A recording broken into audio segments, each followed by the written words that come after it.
Hi guys, and welcome to my channel. This is your girl Megan with Fit Financial Planning, working out your own financial plan one lesson at a time.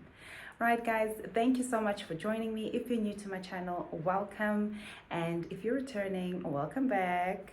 Well, let's get straight into the classroom. First of all, I want to let you know that none of my videos constitute financial advice. I'm just a girl who's here to plug you with the information you need about the products that you have or consider purchasing through a financial advisor. And I just want to show you how these products work. But in order for us to do that, we need to understand what these products are. And we're doing that one lesson at a time. So we are continuing with our terminology segment where we are understanding risk cover or long-term insurance, and we're doing that by understanding the terms that are used within risk planning and life cover, disability cover, and the likes. So once we understand what these terms mean, then we can get into the mechanics of these products and how they actually work. All right, so let's continue. We last stopped at letter Q, so we are going to continue till the end. All right, and this will be our last segment for the terminology, and then we will continue with actually getting into the meaty parts of this segment. All right. So our first term that we're going to look at is a term called reinstatement of benefits. Okay, so what does that mean? So let's say you have a policy that has accelerated benefits. Okay, please go back to my video where I explained the terminology, where we started at A, and then you will see and understand what an accelerated benefit is. Okay, so let's say you have a policy that has an accelerated benefit. Okay, you've got your life cover, and then you've got your disability or critical illness. All right, and that is accelerated to your life cover. So which means that should there be a claim event on disability or critical illness, that would reduce the life cover, or that eats into the life cover. Okay, so let's say your life cover is 5,000 Rand, your disability cover is R1,000,000, and your critical illness cover is R1,000,000.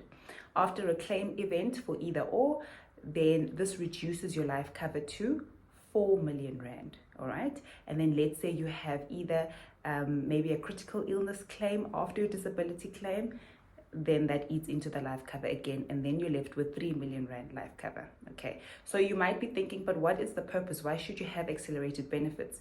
Remember I said, if you watch the video, that it is much cheaper. Okay, also depending on your budget and depending on affordability, you then you play around with the quote, whether you will choose a standalone benefit or an accelerated benefit.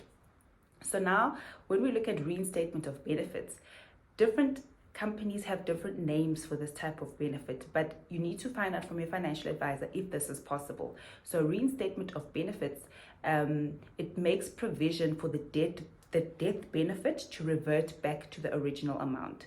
Because if you then feel that, now I've got 3,000,000 Rand life cover, but and now I have a shortfall, depending on your needs analysis and what the life cover is intended for, you might feel like then you need to take out more life cover to revert back to the 5,000,000 Rand.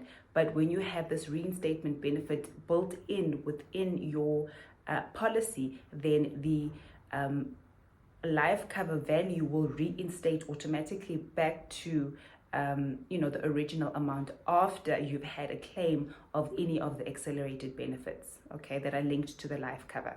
Then what that means is that you don't necessarily have to go for underwriting again, because remember, that will change your rate, because now you've either had a disability claim or a sickness or a critical illness claim. Obviously that changes your risk, and obviously that will make you more prone to, you'll have a higher risk, you'll be a higher risk, and obviously the premium will increase. So having the reinstatement benefits built in ensures that the death benefit goes back to the original automatically without having to go through underwriting again. Our next term here would be your smoker status. So this is one of the most critical most important risk rating factors when it comes to life cover. All right. It's a no-brainer that if you're a smoker, your rates are going to be much higher than a non-smoker. Okay, you can have two identical people, identical age, identical occupation, identical everything, income, everything, but one is a smoker and one is a non-smoker. The non-smoker premium will be much cheaper than a smoker premium, all right? Because we all know the effects of smoking and the side effects of smoking and the dangers of smoking. So that puts you at a higher risk when the insurance company looks at your risk profile. So meaning that, you know, your premium will be much higher. However, if you do stop smoking, let's say you've taken out the policy and you're not happy with the premium, but you are a smoker and there's nothing you can do about it.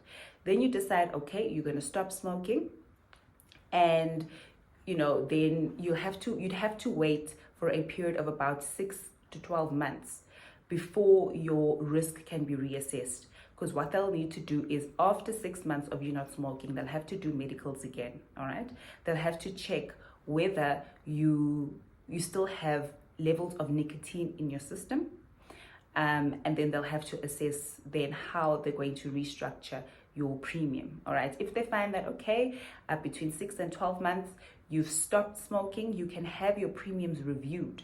Okay, and that will obviously happen you know, through a medical. They'll either need to do a cotinine urine test, so it's called a cotinine urine test, where they test the amount of cotinine that is in your system.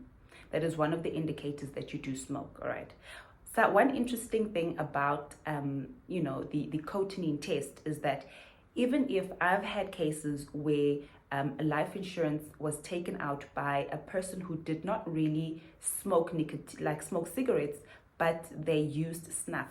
So snuff is a powdered tobacco that is usually used by you know, people that don't want to smoke. So they will, you know, snuff it through their nose. I don't know how else you take snuff, but anyway, snuff has cotinine, you know, your tobacco. It comes in like a little tub with, I think, a yellow lid and whatnot, but it's a black powder that is, you know, taken through the nostrils. I don't know if some people eat it as well, but that has cotinine. And you know, people have said that, listen, I don't smoke, but why is this, you know, in the system? That's because of the snuff, but that snuff is actually tobacco. Okay, it's a different form of tobacco. So just be aware if you are, you know, taking any substances like cannabis as well, some cannabis oils as well. Those do affect your premium because they can pick these substances through your urine, because they do a urine test, a blood sample, and they can pick these up. So these will definitely affect your premium. Okay, and it's not cheap. Okay, they really, your premium does, you know, is higher as compared to a non-smoker or a non-drug user, you know. So I'm not saying like heavy drugs, but things like cannabis oil and certain, you know, drugs that you might use will affect your premium. Okay, in some instances, if you are a drug user, you will definitely probably be denied cover anyway. So just be careful of, you know, before you go and take out a life insurance policy. If you are on any substances, just rather, you know, stop them. Just rather stop them for a period of about 12 months, not and go back. No, just stop them, because it doesn't benefit you in any way. I mean, alcohol also is not really a determinant on premium, but they do ask you, you know, how many you know, glasses or ciders or bottles of beer you drink within a week. And there's also a question on the application form to ask if you've ever been rehabilitated from any alcohol use, because these type of behaviors do affect your health. So they need to understand and know where you are with these, you know, social drugs or social, you know, what can I say? Yeah, smoking, drinking, whatever, these social habits that you have. So they need to know what they are. All right, weed as well, cannabis, guys, lay low on that stuff. I think they also pick up the vaping. Vaping was also picked up as well as happily.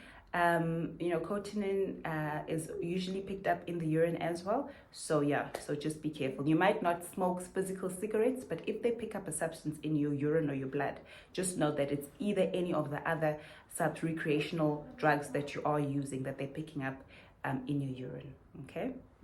Our next term here would be your term cover. So remember, I think I have touched on term cover. Term cover basically is it's opposite to whole of life. Okay, so term meaning that you can have a policy that is up until a specific age, so it's predetermined for a period of time. That's why it's called term cover. Okay, and then when the term ends, then the cover ceases. Okay, but that is usually for your disability and your critical illness. You can have term cover for life insurance depending on what that life insurance is for. If it's for security for a bond, then obviously after a certain amount, after 20 years or whatnot, your bond is paid up, then the insurance should also stop because it was intended for that. Usually your disability cover goes up to the age of 65, 70 max. And as well as your critical illness, you can either choose whole of life or you can have it up to age 60, 65, 70, 75. So it just depends on you, all right? However, if you want to continue the cover, let's say to extend it, if your term is till 65 and you feel that, listen, can I push it till 70? You'll need to be underwritten again. Same for critical illness. If it's up to age 65, even if you wanted to continue if you want to convert it to whole of life, because critical illness you can convert to whole of life. Disability insurance you cannot. Disability insurance is up to age either 65 or 70, depending on the insurance company. But you can convert the critical illness to whole of life. If you do that, then you will be underwritten again, and obviously that will affect your premium. Okay, so term cover is just cover. Life cover for a predetermined period of time, and that's just known as term cover. Okay, our next term here would be your traveling nurse. So I think I've mentioned this also before. A traveling nurse is basically a nurse that comes to you to do your medicals. Okay, so they will come with any medical forms or questionnaires to come and fill out with you. They will take your measurements, whether they'll take your abdominal girth, your height, just to get your BMI. They'll take your weight, they'll take bloods, they'll take urine samples, depending on how you filled out the form. Any specialized medicals that need to be done will have to be done in the doctor's rooms, like your ECGs, where they plug in the ECG monitor and then they check your heart rate. And so that will be done at the doctor's rooms, and any other specialized tests. Okay, so the traveling nurse just does the basic tests, and you can arrange a specific time that is suitable for you when the nurse can come to you and do the tests. And remember, all of this is paid by the insurance company and there's no cost to you at all. Our next term here would be underwriting. So basically underwriting, I've mentioned this 100 times. It's basically a process that is done by the insurance company that assesses the overall risk of a person, that is applying for life cover. So the premiums are calculated based on the findings of your risk assessment. Okay, that's how you've completed the form to your medicals, and they take all of this information and then they use a specific risk model where they calculate your risk, and it's part of the underwriting process. So for us as administrators or in the insurance, in the brokerages, we don't have privy to that process, but that is done by the insurance company. But just so that you have an idea of how do they get to the premiums, that is what the underwriter does. Okay, the underwriting, department does. And then the underwriter, which is our next term, is the person. They determine whether you are actually insurable and what the rate should be. Okay, so these are all calculators that have built-in scenarios just based on your risk, what is the likelihood of you actually claiming from the insurance company, and then they base your premiums on that.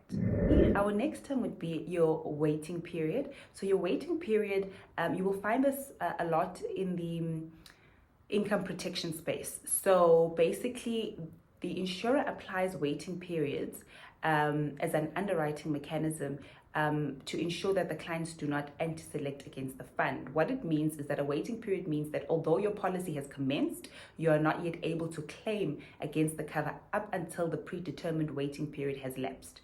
So, for instance, if you have a 3-month waiting period on your income protection benefit, you'll only be able to claim for loss after the 3 months has lapsed. Okay, so basically you will then need to wait out the 3 months before you can start claiming. In some instances, I know with your sickness benefits through PPS, there's either a 7-day waiting period.